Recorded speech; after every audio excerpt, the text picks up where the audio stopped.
Kopdit Pintu Air sekarang bisa berjaya Pak, bisa ya kalau orang keren bilang di atas angin sekarang. Ya, tetapi semua orang tahu koperasi ini ada di sebuah kampung jauh dari ibu kota dan Bapak menggagasnya sejak tahun 95 ini Pak. Iya, iya. Sebenarnya pada tahun 95 itu apa yang Bapak lakukan? Ya, disiplin apa yang Bapak kerjakan selama atau sepanjang Bapak mengembangkan usaha koperasi kredit ini? Ya kalau sejak 95 itu kan masyarakat kampung ya. Ya, satu kebiasaan masyarakat itu kan tidak jelas, hadir tidak pada tempatnya, pokoknya semuanya susah diatur. Kebetulan saya orang bank, jadi saya terapkan cara bank untuk disiplin itu menjadi hal dasar untuk kita bisa maju. Di Bapak bikin mereka disiplin melalui itu kesepakatan bersama. Oh gitu, untuk mendirikan koperasi itu. Iya. Oh gitu. Jadi untuk tiap bulan pertemuan itu saya memang cukup ini, tapi tidak marah, hanya saya memberikan suatu apa pikiran bahwa kalau dengan kita disiplin itu pasti segala sesuatu bisa dikerjakan. Tapi kalau kita kerja tanpa aturan yang jelas itu saya rasa itu semuanya akan sia-sia. Karena kita akan biarkan dia mati sendiri, kita sendiri tidak. Ya, tapi mereka mengerti karena ya bagaimanapun juga mereka punya kebanggaan tuh. Ini orang kampung, lalu kemudian bisa kerja di bank. Berapa tahun Pak sejak dicetuskan tahun 95 itu dengan ide awal Bapak untuk jadi sebuah bangunan koperasi? Kalau ide awalnya sih kita hanya jalankan saja. Tahun berapa itu Bapak mulai? Tahun 95, 1 April 95 kita awali. Oh langsung ide muncul langsung buat koperasinya gitu? Waktu itu kan sebelumnya kan ada satu kelompok wanita, ibu-ibu yang namanya koperasi kelompok. Nah, lalu kemudian kita ubah menjadi koperasi simpan pinjam, UBSP, usaha bersama simpan pinjam. Dari situ ya kita harus mendasari dengan satu kehidupan yang terukur lah. Kalau kita tidak bisa asal-asal tidak gitu. Oh jadi UBSP ini merupakan cikal bakal awal ya? Awal lah. Terus dari mana Pak modal? Cikal bakal tadi unit bersama simpan pinjam UBSP, kemudian Bapak himpun mereka. Itu kita awal dari 1.000 per anggota. Rp1.000? Rp1.000. Tahun itu? Tahun 95 ya? Iya, iya. Kita awali dengan kita punya wajib waktu itu Rp1.000. Lalu sukarelanya Rp500. Tapi itu juga tidak wajib. Kalau tuh dia ada 500 ya 500. Kalau tidak ada sudah. Yang penting 1.000. Itu 1.000 itu mendasari kita bahwa ini menjadi satu kewajiban. Kecil sekali Pak. Zaman itu memang zaman tidak enak dan awalnya tidak ada juga yang berani pinjam. Nah, kita mulai dari 1 April mesti November dulu baru ada 2 orang yang pinjam. Jadi dari 1 April 95 sampai November, April, Mei, Juni, Juli, Agustus, September, Oktober, November. 8 bulan Pak, belum ada yang pinjam. Belum ada yang pinjam. Jadi nggak ada yang digaji berarti kan, duduk kayak bengong gitu Pak ya? Gaji memang belum dipikirkan. Yang penting jadi dulu barang nih kan. Jadi sebuah rumah berbentuk koperasi jadi dulu. Soal pinjam tuh urusan belakangan lah nih. Dan 8 bulan kemudian baru ada orang pinjam. Ada orang pinjam. Dan itu pun cuma 2 orang. 2 orang. Kalau lingkungan Bapak gimana Pak sama Bapak? Ada nggak yang secara pribadi datang ke Bapak pinjam uang? Kan dia pikir pasti Pak Janu ini kan bosnya Pintu Air. Ya kalau awal itu saya pagi sebelum saya ke kantor ada yang datang sudah tunggu di depan. Intinya pinjam uang. Sore saya pulang mereka tuh sudah tunggu. Masih nunggu juga? Nunggu karena pikir saya kan pegawai bank, uang banyak. Saya awalnya semarah, saya bilang lebih ini ya kita buat koperasi saja. Oh awalnya karena banyak orang pinjam uang begitu. Iya, baru saya salah satu pendorongnya itu juga gitu ya. Iya, itu mengganggu sekali Pak. Kita sudah capek sore datang ini, lalu ujung-ujungnya uang. Saya bilang kalau kami di bank itu kalau salah urus, apalagi menggunakan uang tidak pakai prosedur kan kita dipecat. Iya. Kalau dipecat itu coba dibayangkan harga diri Iya. kita yang kerja ini taruh di mana. Kita kemana-mana orang bilang itu kan dipecat karena makan uang. Iya. Ini kan satu penyakit yang tidak boleh ada lah ini. Dan saya tidak mau warisi keluarga saya dengan model itu. Iya, iya. Berapa Pak? Bapak lahir Pak? Bapak sekarang kan 68 Pak? Ya lahir 15 September tahun 653. Tahun 53 ya? Iya ya. Masa sangat masih susah ya?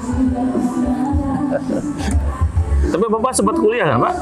Kuliah Sempat kuliah di Momere? Undana. Di Undana? Di Kupang. Di Kupang? Iya. Ya artinya kan Bapak orang kampung yang berhasil jadi sarjana gitu kan? Iya ya. Dan pulang dengan nilai kesarjanaan Bapak membangun kampung Bapak sendiri gitu. Iya ya. Kenapa Bapak tidak lari ke Bali atau ke Jakarta atau ke Surabaya gitu? Ya mungkin sudah jatuh cinta sama kampung. Oh. Karena bagaimanapun juga di kampung itu mesti ada orang-orang yang bisa menggerakkan. Tapi bagaimana ya Bapak memahami sikap hidup Bapak itu yang menurut saya sudah berusaha untuk hidup sederhana, tapi saya lihat Bapak lebih aneh gitu. Apa yang Bapak makan dengan usia seperti ini, ya, dengan kondisi perekonomian seperti ini, saya dengar Bapak masih cuci baju sendiri, masih suka menyapu. Bapak ini sederhana ini pencitraan saja atau memang Bapak betul-betul sederhana Pak? Saya dengar Bapak nggak punya mobil, masih pakai mobil kantor ya. Iya. Kenapa Bapak nggak pakai mobil? Ya katakanlah wajar Bapak pakai BMW misalkan. Kalau BMW mewah itu pakai wajar gitu. Atau standar lah Bapak pakai Fortuner gitu kan yang besar itu. Tadi saya lihat Bapak sederhana aja, gonceng dengan mobil biasa gitu. Saya pikir ini sudah lebih baik dari yang lain dong. Oh, gitu. Bila diukur dengan saya punya teman-teman dari orang-orang lingkungan masyarakat, saya pikir kita sudah terlalu lebih jauh sekali. Iya, iya. Seperti kita ada di atas panggung, untuk kurang bagus juga. Kalau ada di kota barangkali ya tidak terasa, tapi kalau di desa, kampung, orang kan lihat kita macam macam itu kan terlalu. Artinya Bapak menjaga posisi panggung, Bapak tahu Bapak ada di mana gitu ya Pak ya? Iya betul. Tapi kan nggak semua orang seperti Bapak ini gitu ya. Ini apa Pak? Ajaran apa? Apakah agama menekan Bapak untuk bersikap seperti ini, atau lingkungan atau adat yang membuat Bapak menjadi humble begini ya? Tidak juga, artinya agama juga mengajarkan tuh itu Iya. bahwa yang tinggikan diri itu akan direndahkan, yang rendahkan diri akan ditinggikan. Tidak perlu kita istilahnya kita bersandiwara lah. Iya, iya. Kita jalani Apa adanya aja ya? apa adanya. Terus menjadi orang yang hebat itu tidak harus lebih dari yang lain. Iya. Menjadi hebat tidak harus lebih dari yang lain. Iya. Biasa saja juga orang akan membaca kita seperti apa. Dan itu saya pikir saya hidupi. Iya. Jadi saya tidak mungkin, bukan pencitraan juga tidak. Memang saya juga tidak mengumpulkan harta yang berlebihan. Saya artinya menghindari yang namanya manipulasi, korupsi. Kesempatan kan ada saja. Iya, iya. Tapi untuk apa? Untuk apa ya Pak ya? Untuk apa ya? Terus ke depan gimana Pak? Apa harapan Bapak untuk Maumere dan untuk pintu air?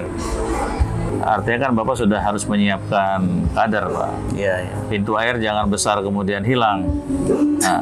Jangan pas Bapak menyatakan pensiun kemudian nggak ada penerus itu. Ada banyak. Bapak sudah siapkan kader-kader. Sudah. Baik manajemen ada, pengurusnya juga ada.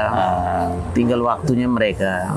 Apa mimpinya Pak ke depan? Apakah betul ingin mengairi seluruh provinsi di tanah air? Ya, saya kira ke Karena ini kan satu hal yang baik. Kenapa kita hanya membatasi kita sendiri kan? Pintu air untuk semua orang ya, Semua orang, semua bangsa Indonesia. Iya. Terlepas dari siapa dia kan. Iya, itu tidak ada sekat-sekat kita di Iya, dalam. tidak ada sekat. Kalau mimpi yang lain masih banyak lah Masih itu. banyak ya? Seperti ini kita bangun ini sekolah, kemudian rumah sakit. Nah ini kan nanti generasi berikutnya Oh, ya terintegrasi itu ya. Bapak sudah meninggalkan landasannya aja tuh ya. landasannya tinggal mereka yang mengembangkan. Pintu air university itu ya Pak ya. Itu. Oh iya, Iya itu sih. Kelingkumang kan bikin juga Kelingkumang Iya. University. Rumah sakit pintu air, anggota gratis. Iya. Iya, asal mereka simpanan pokoknya rutin diberikan gitu ya. Iya seperti itu. Jadi anak kuliah juga gratis. Iya. Itu impian saja, tapi kita belum bisa punya yayasan. Jadi itu nanti, tapi gagasan kita sudah ini. Tapi yang ini sudah hanya baru dengar gagasan, Iya. lalu ada yang protes. Jangan dulu, kita fokus dulu ke ini. Iya, iya. Yang sektor real yang ada, atau spin off yang ada dulu, jangan dulu ke. Iya, iya. Saya bilang ke itu. Tapi itu kalau tidak tanya sama ya kita, Iya. namanya omong-omong tuh.